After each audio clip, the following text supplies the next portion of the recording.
Ini kendaraannya seksi, strategis, namanya PKB.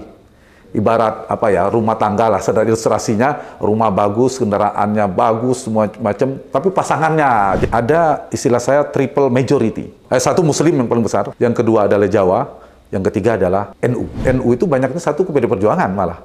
Kedua ke Gerindra, dan ketiga baru ke PKB. Wah, ini orang demokratis, ini melanggengkan politik dinasti, ini rekam jejaknya nggak bagus, ini kinerjanya kurang bagus. Cawapres ini kan belum tentu memberikan insentif elektoral, tapi kalau keliru bisa jadi sebaliknya, memberikan disinsentif elektoral bisa jadi beban elektoral.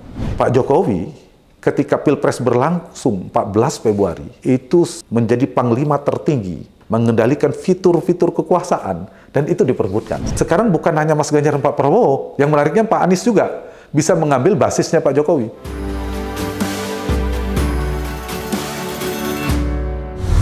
Assalamualaikum warahmatullahi wabarakatuh. Selamat datang di channel Abraham Samad Speak Up. Seperti biasanya saya tidak sendiri. Hari ini saya ditemani oleh narasumber yang luar biasa, yang sangat berkompeten. Ini sebenarnya sahabat saya juga. Tanpa saya memperkenalkan, orang sudah pasti kenal semua. Tapi tidak apa-apa, saya memperkenalkan ulang. Bung Hanta Yuda. Assalamualaikum, Bang. Waalaikumsalam, Bang Abraham. Bang Hanta Yuda ini Direktur Eksekutif Poltreking Indonesia. Terima kasih. Bang, ini kita mau ngobrol-ngobrol lagi, ringan ya. Siap. Ada yang menarik, kenapa dalam setiap pilpres yang diadakan di Indonesia, itu orang selalu punya pengaruh besar untuk melirik ya, kantong-kantong NU. Ya. Itu kira-kira kenapa? Ya, NU ini memang strategis. Oke. Dalam profil pemilih Indonesia, demografi pemilih Indonesia, ada istilah saya triple majority. Oke. Tiga, jadi Bang Abraham kalau mau maju Presiden Wapres, misalnya 2029, ini nggak bisa dihindari tiga ini. Okay. Satu Muslim yang paling besar, kekuatan Islam. Yang kedua adalah Jawa.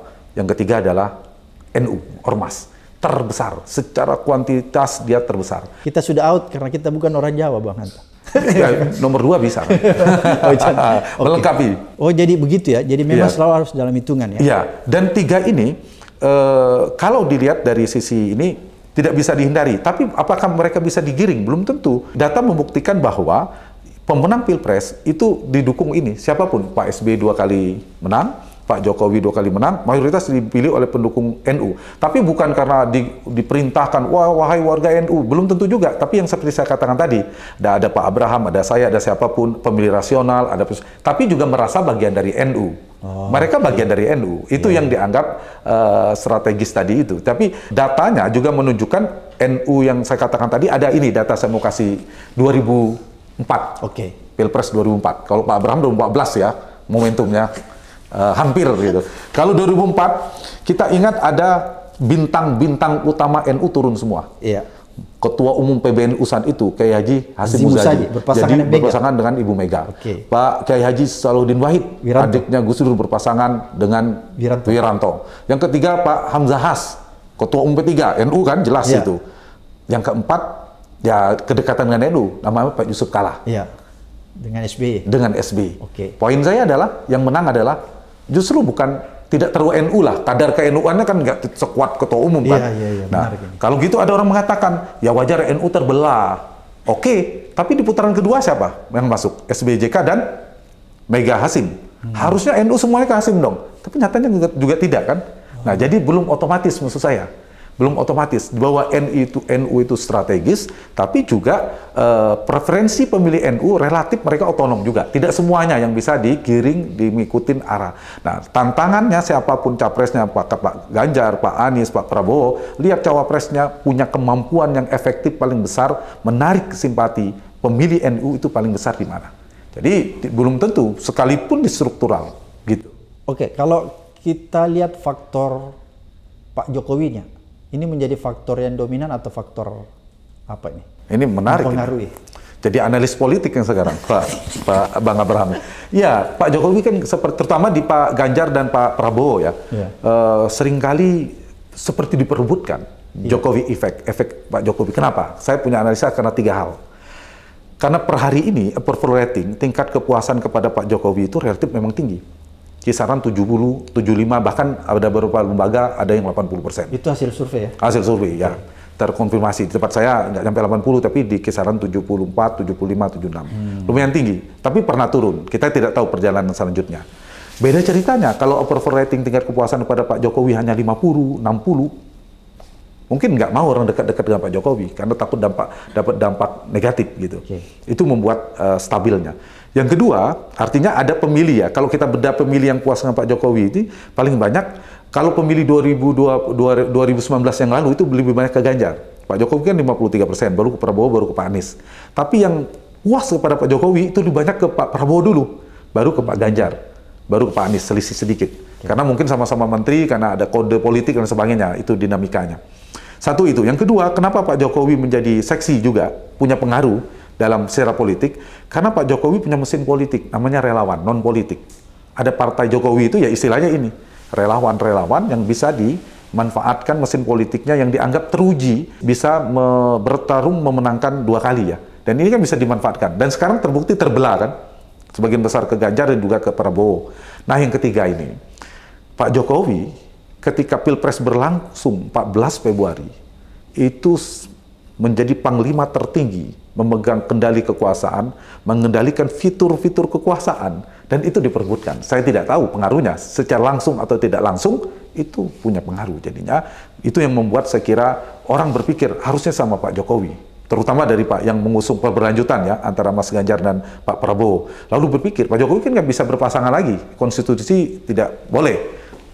Dan muncullah, ya, muncullah nama Gibran. Gibran dianggap merepresentasikan bagian dari Pak Jokowi. Ya putranya paling kuat. Jadi berebut Gibran itu juga saya kira bagian dari anggapan dari Pak Prabowo dan Pak Ganjar itu bisa memberikan, menarik simpati pemilih Pak Jokowi kepada mereka. Oke, Bang Hanta, apa betul ya kalau kita coba potret berdasarkan survei ataupun analisis politik bahwa memang karena relawan itu sangat punya pengaruh yang besar terhadap keberadaan Jokowi sehingga juga termasuk diperhitungkan, sehingga kalaupun Pak Jokowi tidak bisa lanjut, anaknya yang dilirik, kan gitu sepertinya tadi bilang. Apakah memang itu betul seperti itu? Ya paling tidak dalam persepsi. Politiknya kan soal persepsi ya.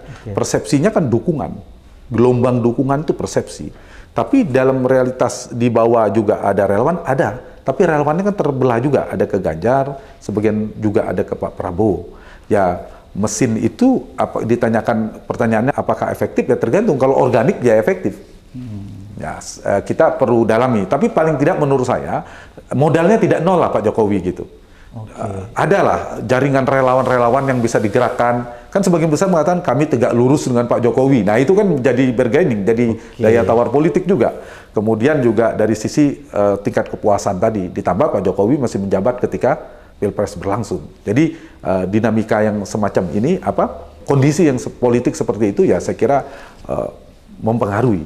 Dan terutama Mas Ganjar dan Pak Prabowo itu berkepentingan. Sekarang bukan hanya Mas Ganjar dan Pak Prabowo, yang menariknya Pak Anies juga bisa mengambil basisnya Pak Jokowi dengan gabungnya PKB.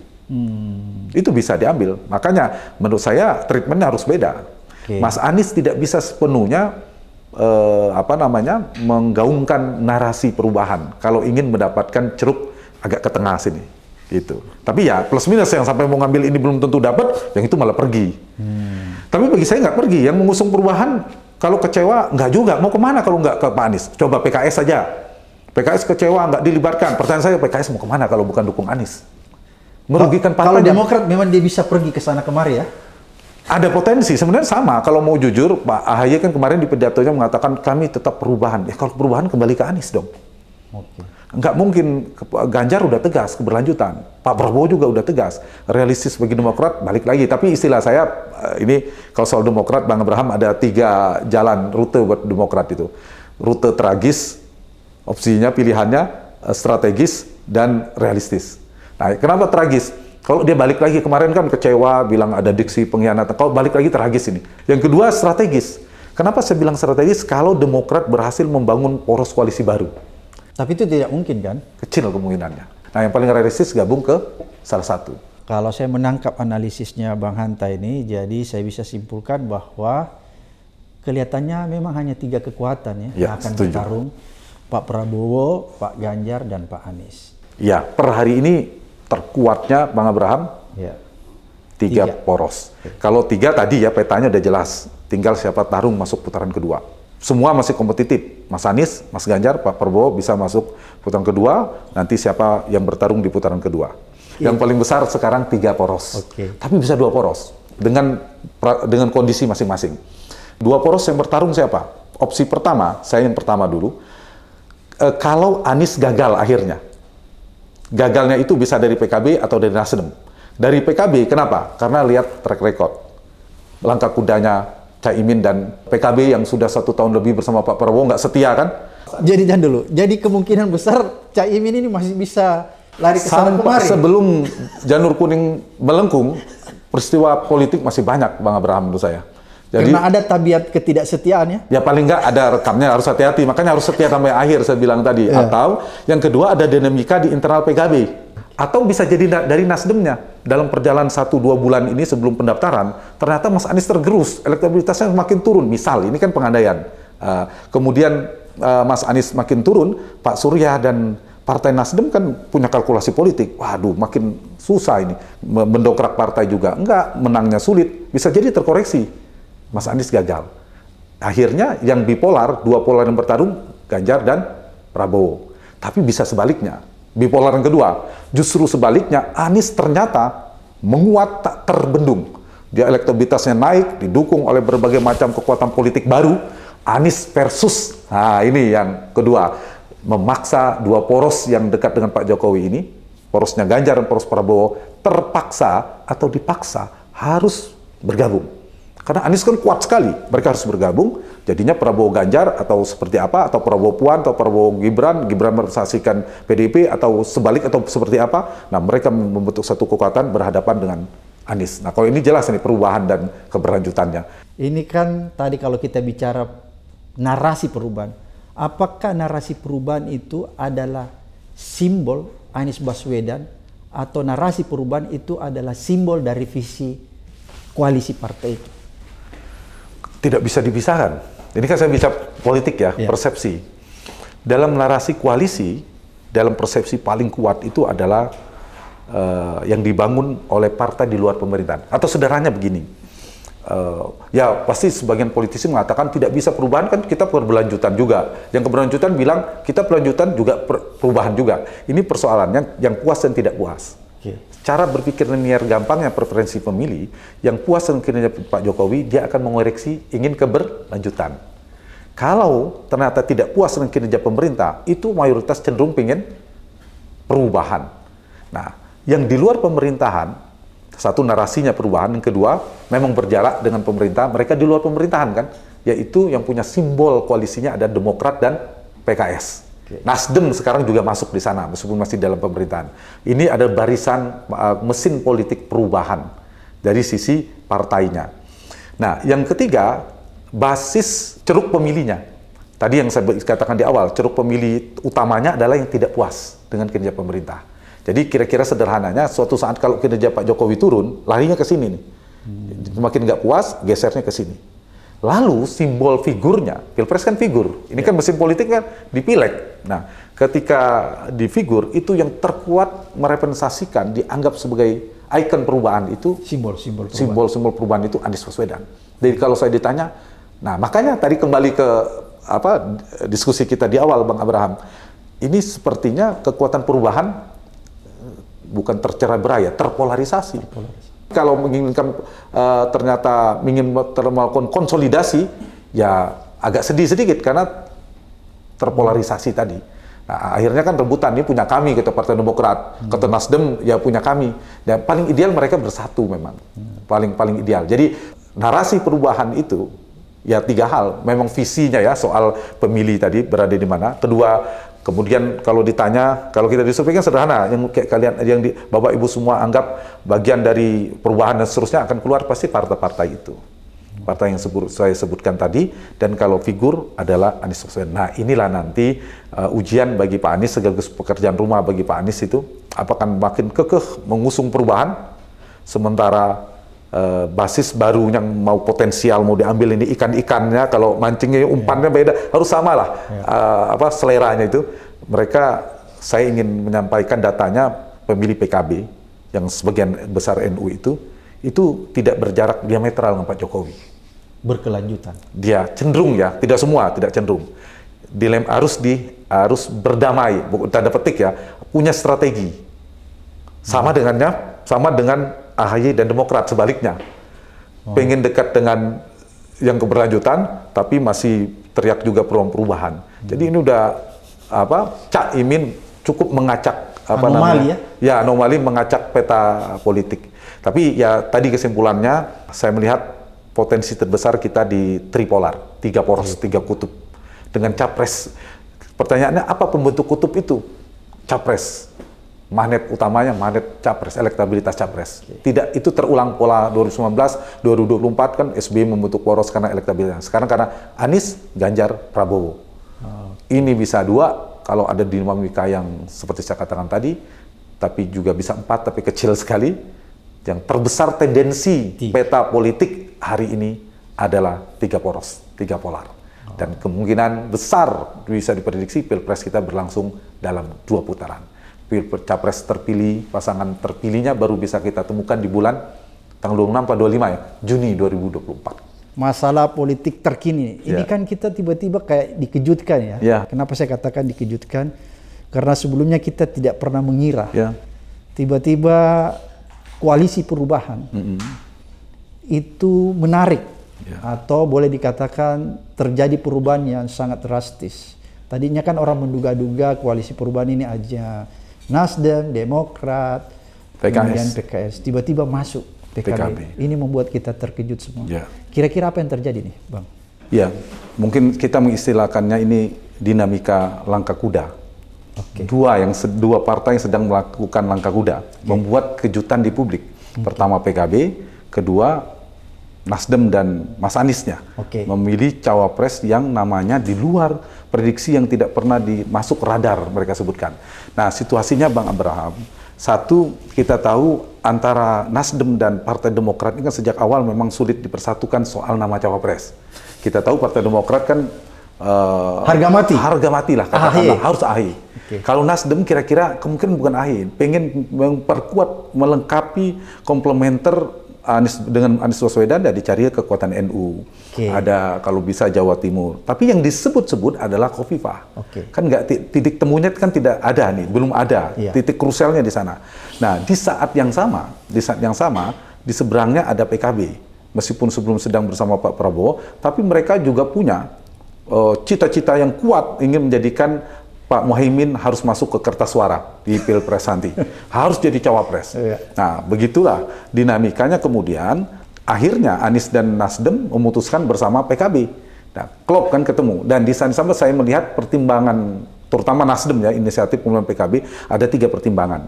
Pertimbangan kandidasi, yang kedua eleksi untuk kemenangan, election, dan saya kira ini yang ketiga mungkin bisa juga Jokowi pertimbangan. Nah, dari sisi pertama kandidasi, persyaratannya, kalau dengan 3 partai, ini kan agak sulit membangun. Satu saja cabut, itu Bang Abraham, kan batal, gagal berlayar Anies Baswedan. Nah, tapi dengan PKB, sudah selesai 2 partai. Ini kalau PKS batal pun sebenarnya udah bisa berlayar. Itu satu. Artinya secara kandidasi, ini pilihan yang rasional, logis sekali. Rutenya terpendek gini. Rute terpendek ya? Terpendek. Iya, tidak ya selesai. Satu dapat capres Nasdem, satu cawapres. Jadi potensi untuk mereka lepasnya kecil gitu. Yang kedua dari sisi election, elektoral, pertimbangan elektoral. Nah, memang dari sisi Nasdem dan Anies memang membutuhkan, Anies kan lumayan kuat di Jakarta, di sebagian Jawa Barat, sebagian besar Sumatera, dan lemah di Jawa Tengah dan Jawa Timur. Data-data survei kita juga menunjukkan demikian. Sehingga dibutuhkan figur-figur dan partai di sana. Nah, ini yang menarik. Dari sisi partai, PKB kan kuat di Jawa Timur. Sangat kuat ya? Iya, sangat kuat. Pemenang bersama PD Perjuangan, sedikit. Di Jawa Tengah lumayan. Nah, datangnya PKB itu menjadi suplemen elektoral yang luar biasa bagi Anies, bagi Mas Anies itu, dari sisi PKB-nya. Yang ini saya kira juga menarik ya. Kenapa yang ketiga, sebelum kita bisa diskusi yang poin nomor 2, yang ketiga ada faktor Jokowi. Ya, faktor Jokowi saya nggak tahu ini sejauh mana Pak Nasdem juga, saya tidak mengatakan ini berkompromi, tapi paling tidak ini tidak terlalu jauh lagi diametralnya dengan Pak Jokowi dari sisi Nasdemnya. Kita lihat petanya sekarang jadi tripolar ya, tiga poros yang terbentuk, Anies, Ganjar, dan Prabowo. Oke. Semua partai dalam pemerintahan, 7, sekarang sudah terkelompokkan. Oke. Yang mendukung Ganjar adalah PDIP dan P3. Pak Prabowo didukung oleh Gerindra, PAN, dan Golkar, semua dalam pemerintahan. Nah, Mas Anies sekarang juga didukung oleh Nasdem dan PKB, praksis juga partai di dalam pemerintahan. Nah, poin saya apa? Kekuatan simbolik maupun kekuatan politik dari perubahan saat ini bisa dibaca terbelah, terpolarisasi. Simbolnya siapa? Anies dan AHY ya figurnya. Kemudian partainya... Jangan dulu Bang, jadi simbol perubahan itu ada pada Anies dan AHY? Ya, yang selama ini terbangun dalam persepsi publik. Dan mereka yang tegas menyampaikan tentang tagline tentang perubahan dan perbaikan. Kan? Partainya juga iya, dua partai dual pemerintahan, yaitu Demokrat dan PKS, ditambah Nasdem, belakangan juga jaga jarak. Nah sekarang Demokrat kan minggat. Nah ketika Demokrat keluar, kita tidak tahu perkembangan selanjutnya apakah akan bisa kembali, ada potensi juga. Nah ini yang saya katakan, dinamika catatan saya sekarang, ini tidak, kita bukan all the president man ya, karena Anies masih jelas posisinya, berjarak juga. Tapi dari sisi ini maka saya melihat 2 poin tadi. Sekarang itu narasinya ada partai Jokowi semua yang membentuk poros-poros utama ini. Tapi yang kedua, tadi yang saya ulang sedikit adalah kekuatan perubahan itu sekarang sudah terpolarisasi. Yaitu paling tidak PKS dan Partai Demokrat. Nah ini yang saya kira harus strategi baru, pekerjaan rumah bagi tantangan bagi Mas Anies adalah ketika beliau selama ini di habitatnya, pindah habitat politik ini. Nah, ini bisa sukses, bisa juga sebaliknya. Gitu. Oke, ada yang menarik. Tadi Bang Hanta bilang simbol atau ikon perubahan itu adalah Anies dan AHY. Ya. AHY kan udah menarik diri, masuk pengandaian. Ya. Apakah misalnya Cak Imin dan Anies itu maka simbol atau ikon atau visi yang ditawarkan perubahan itu menjadi terdegradasi? Mungkin sejauh mana terdegradasinya kita perlu ukur. Tapi kalau potensinya saya jawab iya. Oh, jadi ada potensi. Ada potensi. Kenapa? Karena satu bukan hanya figur Caimin, dari basis PKB. Nah, kalau perubahan itu kan ada 3. Bangunan isu perubahan itu satu, narasinya.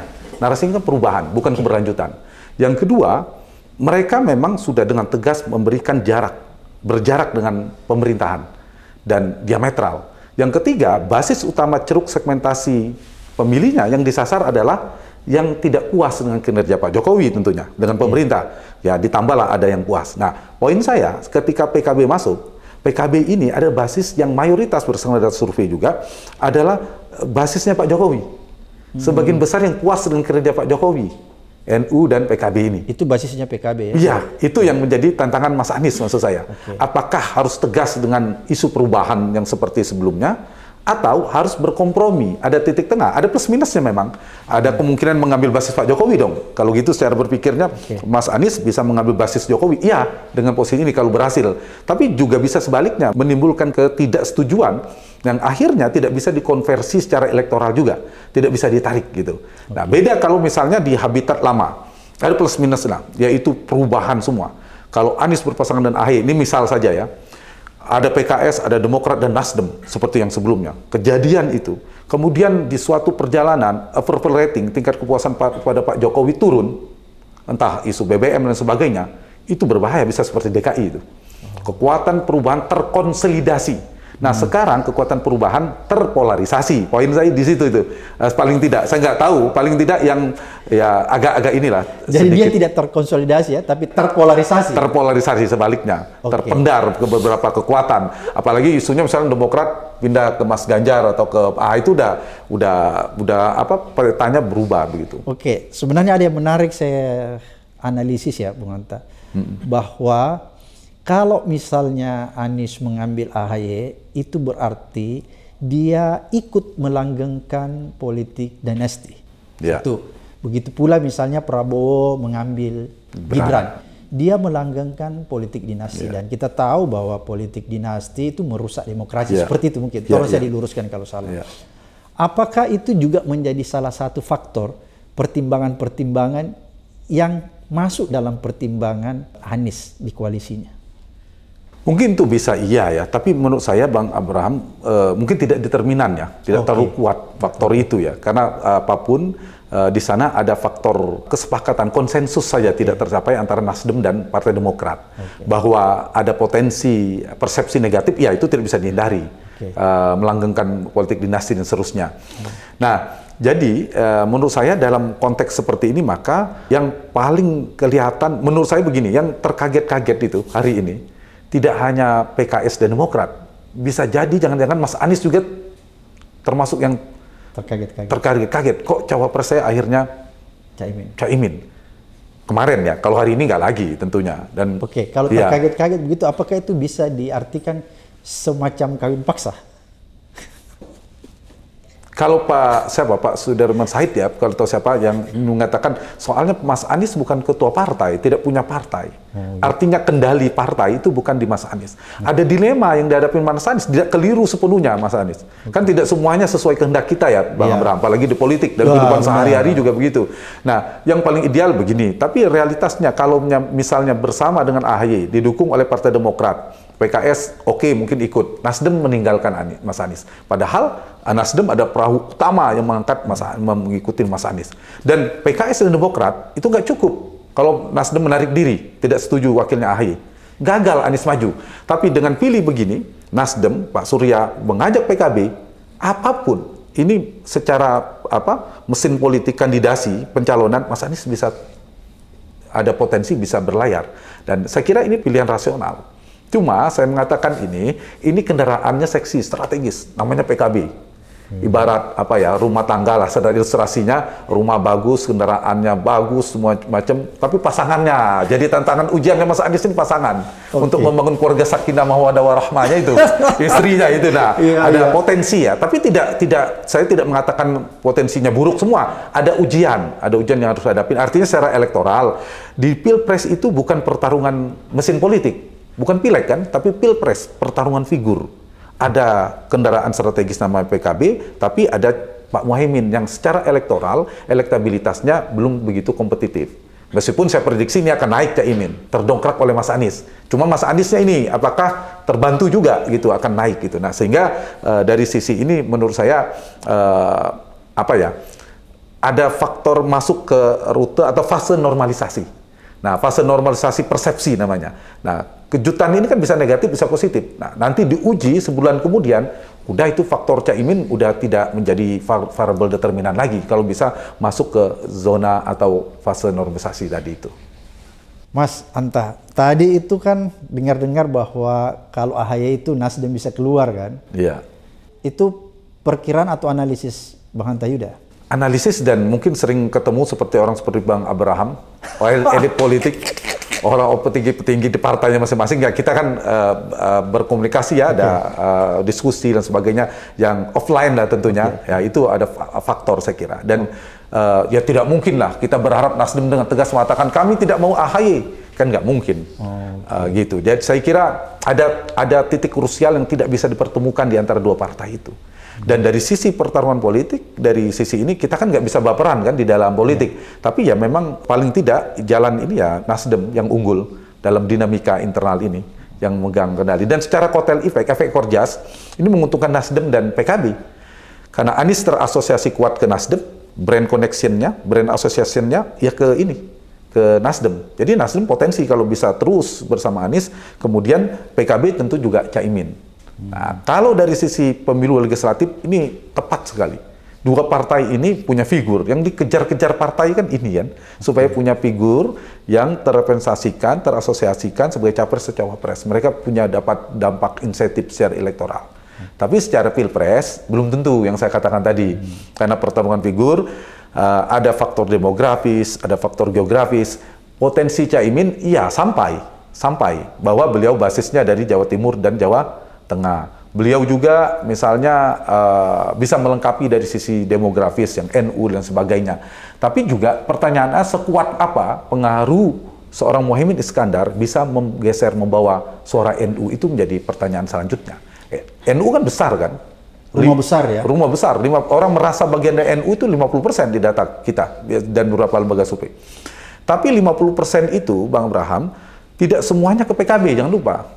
Kayak PKB itu, elektabilitas PKB kan 9-10%, 7-8%. Yang paling tinggi itu kalau kita ke stat, NU itu banyaknya satu ke PD Perjuangan malah, kedua ke Gerindra, dan ketiga baru ke PKB.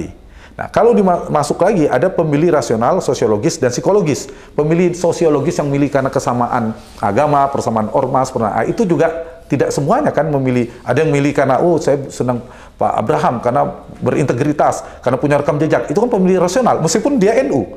Nah, NU yang begini nggak bisa dianggap, oh akan ngikut pilihan NU. Dia pemilih rasional, tapi juga pemilih psikologis. Oh, karena sosok muda, milenial, dia pemilih psikologis. Tapi dia merasa bagian dari NU.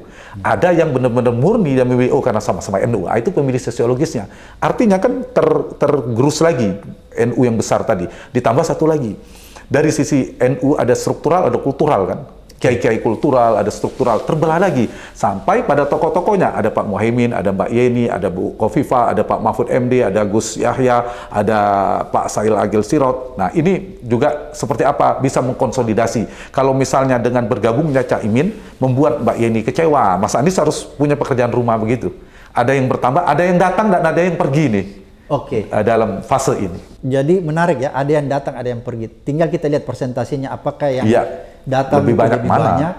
Kalau lebih banyak yang datang, berarti trennya akan naik elektabilitasnya. Kalau yang pergi lebih banyak, ya kemungkinan turun. Mas Hanta, politik itu adalah persepsi ya. Iya. Oleh karena itu, siapa yang memenangkan persepsi publik, dia pemenang dalam pertarungan politik. Ini menarik. Saya mau tanya nih, kalau persepsi publik, ini kan ada persepsi publik menyatakan bahwa Caimin ini kan susah diidentikan bahwa dia bagian dari yang bisa mengusung perubahan karena dia diidentikan dengan status quo dan konservatif di dalam pemerintahan juga. Iya kan, status quo dalam pemerintahan dan konservatif. Tapi dilema lain, ini persepsi juga bahwa ada persepsi juga yang menganggap kalau AHY ini adalah melanggengkan politik dinasti, kan gitu. Dilema ya. Dilema. Oleh karena itu, kalau menurut Bang Hanta, diteropong dari kacamata persepsi politik, yang mana lebih menguntungkan nih? Persepsi mana yang lebih mendingan? Antara satu persepsi yang mengidentikan, melanggengkan politik dinasti, dan satu persepsi yang menganggap bahwa Caimin adalah bagian dari status quo dan konservatif. Ya, mungkin saya menjawabnya dari dua sisi ya, figur sama basis mereka. Nah, memang dari Mas Ahy, simbol perubahannya kuat, demokratnya oke. Tapi basis Mas Ahy ini juga sudah jadi basis Mas Anies, beririsan. Jadi Mas Ahy ini simbol dan narasi perubahannya kuat sekali ya? Kuat, karena partai di luar pemerintahan. Dan dia mengulang-ulang kata itu. Dan terbentuk dalam persepsi publik, dan terasosiasi pemilih Demokrat itu, kalau kita bedah, ditanyakan ke pemilih Demokrat, dia memilih paling banyak ke Anies. Baru ke Pak Prabowo, baru ke Ganjar. Sama dengan PKS. Makanya saya bilang, kalau mau rasional, mereka harus pilih Anies. Suka apa nggak suka, kalau mau mendapatkan insentif elektoral partainya. Tapi persoalannya kan sekarang Demokrat tidak mendukung Anies lagi. Mungkin ada terkoreksi, kita tidak tahu perkembangannya. Sehingga dari sisi itu mungkin Mas Anies akan berpikir, sebenarnya tanpa AHY pun saya udah kuat kok di Jakarta misalnya. Saya sudah cukup kuat juga di sebagian Jawa Barat, AHY kuat di sana, dianggap. Sementara Mas AHY dianggap, ya memang datanya begitu, tidak begitu kuat juga di Jawa Timur dan Jawa Tengah. Walaupun bapaknya AHY orang Jawa Timur. Iya, saya melihat tidak sekuat yang lain ya, figur-figur lain, ada figur-figur lain lah di luar AHY ya. Nah, basisnya mungkin karena Mas AHY pernah tarung di DKI dan sebagainya. Nah, apapun dari sisi PKB-nya ini seksi bagi Mas Anies. Cuma ini ada fase adaptasi. Jangan sampai begini, ilustrasinya apa ya, pohon kurma, itu kan biasa ditanam di daerah Timur Tengah kan, dibawa ke Indonesia, tumbuh sih, bisa berbuah dan tidak berbuah. Nah, Mas Anies harus antisipasi, jangan sampai menanam pohon kurma tidak berbuah nanti. Tidak punya dampak elektoral, karena ada habitatnya beda gitu. Tapi kalau ternyata bisa subur, bisa ada mengklopkan itu ya bagus juga. Atau ilustrasi lainnya biasa habitatnya ikan air tawar, tiba-tiba ke air asin atau sebaliknya, bisa kan yang bertahan. Maksud saya Mas Anies harus ada strategi masuk ke basis segmentasi PKB-nya ini. Nah, kembali ke pertanyaan Bang Abraham tadi, ya seperti saya katakan tadi, nggak ada yang ini ya. Tidak ada mau sempurna semuanya, pilihan politiknya tidak ada sempurna. Yang paling ideal memang begini, Demokrat nggak pergi, PKS tetap di sana, Nasdem tetap di sana, PKB datang nambah. Nah, itu. Itu yang ideal ya? Yang diinginkan mereka juga itu kan, 4 partai ditambah PKB. Kalau itu koalisi perubahan plus namanya. Perubahan plus. Kalau ini kan ada datang, ada minus juga itu. Nah, maksud saya yang banyak yang pergi atau banyak yang datang. Kalau banyak yang pergi, misalnya begini, Demokrat pergi, ternyata basis Mas Anies berkurang. Berharap basis PKB datang. Tapi ternyata tidak banyak datang, hanya 1. Perginya 2, berarti kan berkurang. Tapi kalau sebaliknya, oke, nggak apa-apa, Demokrat ada yang pergi 1 orang, katakan 1 ya, 1 ya itu pengandaian. Tapi yang datang 2, berarti Mas Anies berpotensi naik elektabilitasnya. Nah, ini yang saya kira perlu strategi politik yang lebih dalam ya. Nah, kalau dari sisi isu politik dinasti, kemudian apa tadi satu lagi? Konservatif dan status quo ya saya kira semuanya punya potensi, tapi dalam persepsi publik Bang Abraham itu tidak terlalu determinan sebenarnya. Ada mengabaikan ya? Bukan mengabaikan, mungkin ada lah. Kalau pemilih-pemilih rasional seperti Bang Abraham, pemilih rasional. Pemilih Indonesia ada pemilih rasional, pemilih psikologis, dan pemilih sosiologis. Nah, kalau pemilih rasional sebagian menganggap itu penting. Pemilih rasional itu memilih, oh kan rekam jejak. Wah, ini orang demokratis, ini melanggengkan politik dinasti, ini rekam jejaknya nggak bagus, ini kinerjanya kurang bagus. Nah, itu pemilih rasional. Tapi itu jumlahnya sedikit ya?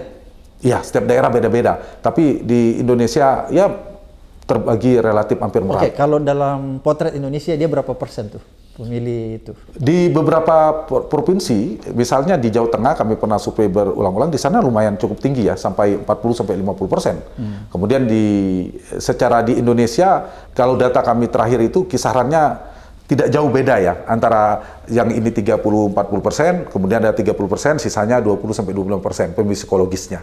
Nah, di antara mereka itu ada yang lebih banyak kemana? Kalau misalnya, kan saya atau Bang Abraham punya preferensi. Preferensi sosiologis ada dong. Oh, dia pemilih karena sama-sama orang Makassar. Nah, ada Makassarnya. Tapi juga orang muda juga ya, didukung milenial. Gitu. Tapi dia punya rekam jejak. Bang Abraham lebih mengedepankan mana? Misalnya ini ya, boleh saya tukar jadi host sebentar ya.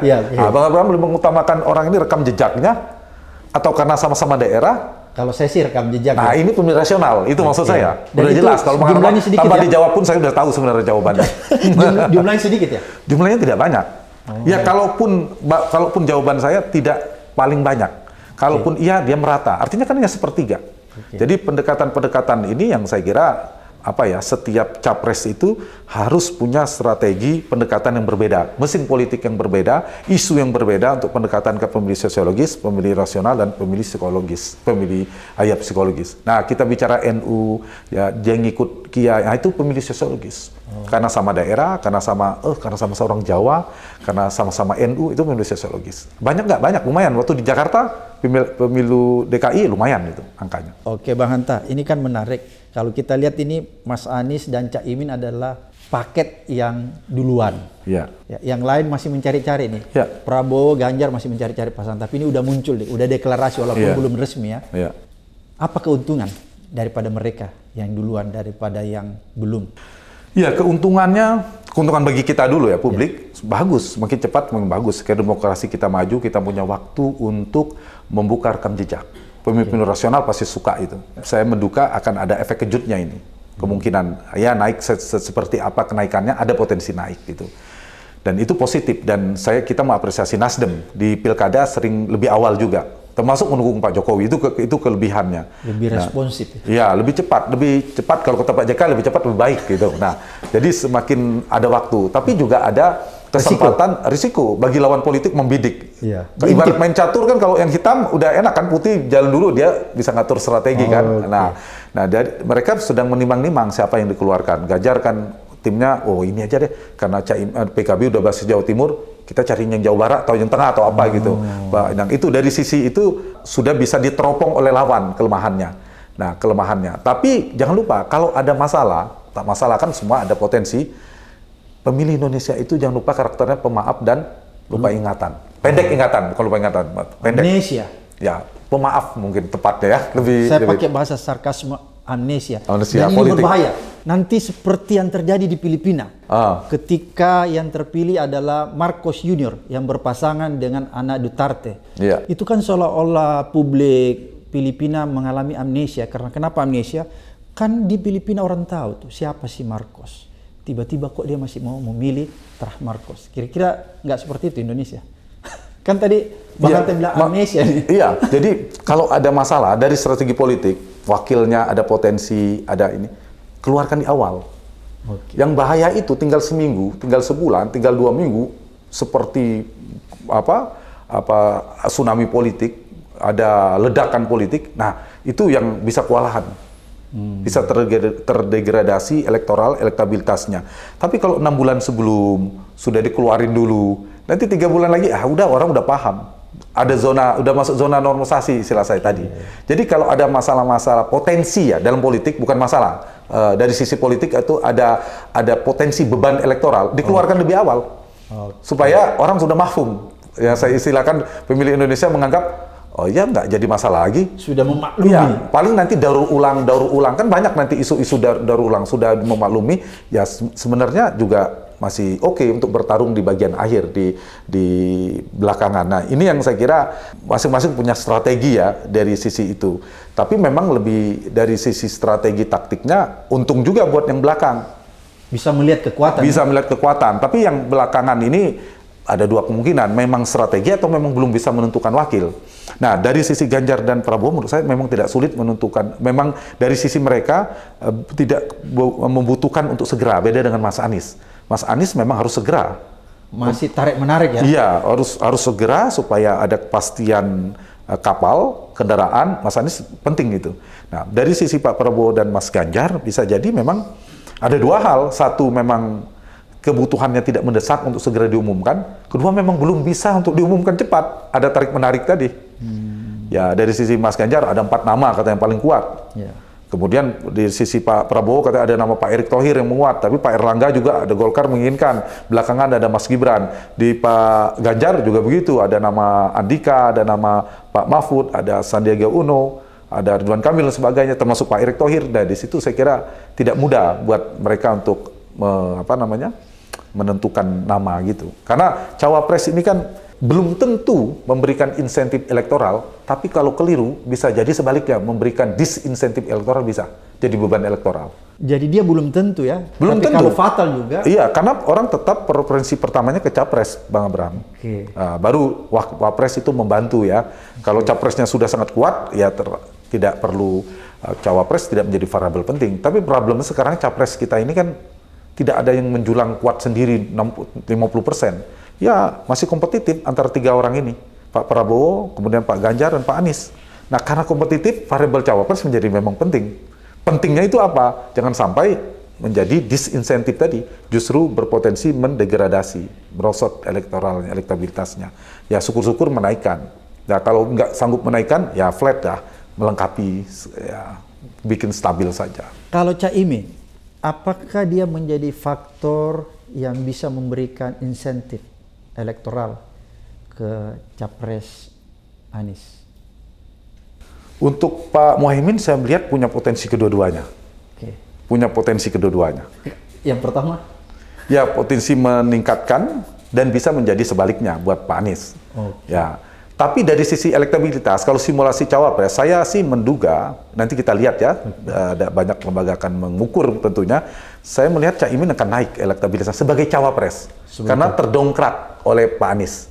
Ada sebagian pemilih Pak Anies yang akhirnya memberikan restu, memberikan persetujuan Caimin akhirnya menjadi cawapres ketika belum dipaketkan. Nah, kalau sebagai capres, ini perlu diuji apakah naik atau stuck Pak Anies. Kalau stuck akan terjawab bahwa tidak memberikan dampak elektoral. Kalau justru turun, saya kira itu yang membuat potensi turun. Mungkin tidak potensi turun ya, Mas Anies bisa jadi stuck, tidak mendapatkan insentif dari Caimin, tapi bisa juga naik. Nah ini perlu diukur, jangan buru-buru dulu. Perlu diukur dulu seperti apa pengaruhnya kepada Pak Anies. Tapi saya kira tadi itu, apakah Pak Anies bisa mengambil, Mas Anies bisa mengambil basis masa PKB ya di luar itu. Dan saya kira Caimin, saya kembali ke pertanyaan Bang Abraham tadi, punya potensi untuk lebih. Kalau saya ditanya lebih banyak mana yang akan terdongkrak, ya Caimin ya. Karena Anies punya udah modal elektabilitas sebagai capres. Kalau simulasi kan ada capres dan cawapres. Sebagai cawapres, Caimin dugaan saya akan naik. Karena terdongkrak, ngikut di sana kan. Dia terasosiasi, punya brand connection sudah. Nah, kalau Aniesnya saja sebagai capres sebelum dipasangkan, saya belum bisa menduga. Opsinya dua analisis saya. Mas Anies stuck, tidak naik. Tapi bisa juga Mas Anies naik. Nah, kenapa Mas Anies stuck? Artinya terjawab pertanyaan Bang Abraham bahwa Pak Muhaimin tidak memberikan kontribusi yang cukup secara elektoral. Tapi kalau ternyata mendongkrak, itu bisa menaikkan. Kalau menurunkan, insya Allah enggak lah. Kecuali ada gempa, tsunami politik, ada peristiwa-peristiwa yang... Oke, menarik sekali apa yang disampaikan Bang Hanta Yuda. Mudah-mudahan ini bermanfaat, menjadi edukasi dan pencerahan bagi masyarakat dalam menghadapi Pilpres yang akan dilaksanakan di tahun 2024. Yang penting tetap bersatu untuk Indonesia. Itu yang penting. Iya, tetap, karena Indonesia kan jangan sampai sedikit ya, karena ini kan elit-elit kita lihat tarung, ujungnya kadang bersama lagi. Iya. Nah, ada kemungkinan gabung lagi dalam pemerintahan. Di bawah sudah hancur bulur. Ya, di bawah jangan. Jangan sampai kita ikut-ikutan. Yang di atas elit tarung kencang, tiba-tiba besoknya makan tempe bersama, tempe goreng, bentuk koalisi bersama seterusnya. Nah, rakyat juga jangan begitu. Iya. Kasihan kalau di atas sudah berdamai, terus di bawah belum berdamai. Iya, jadi kita tetap harus sama. Kalau udah bicara Indonesia, harus melebur semuanya. Tidak ada lagi dukung capres-capres di semuanya Indonesia. Gitu ya. Lagi terima kasih Bang Hanta atas undangannya. tentang penjelasan yang cukup mencerahkan. Sampai ketemu di episode berikutnya di Abraham Samad Speak Up.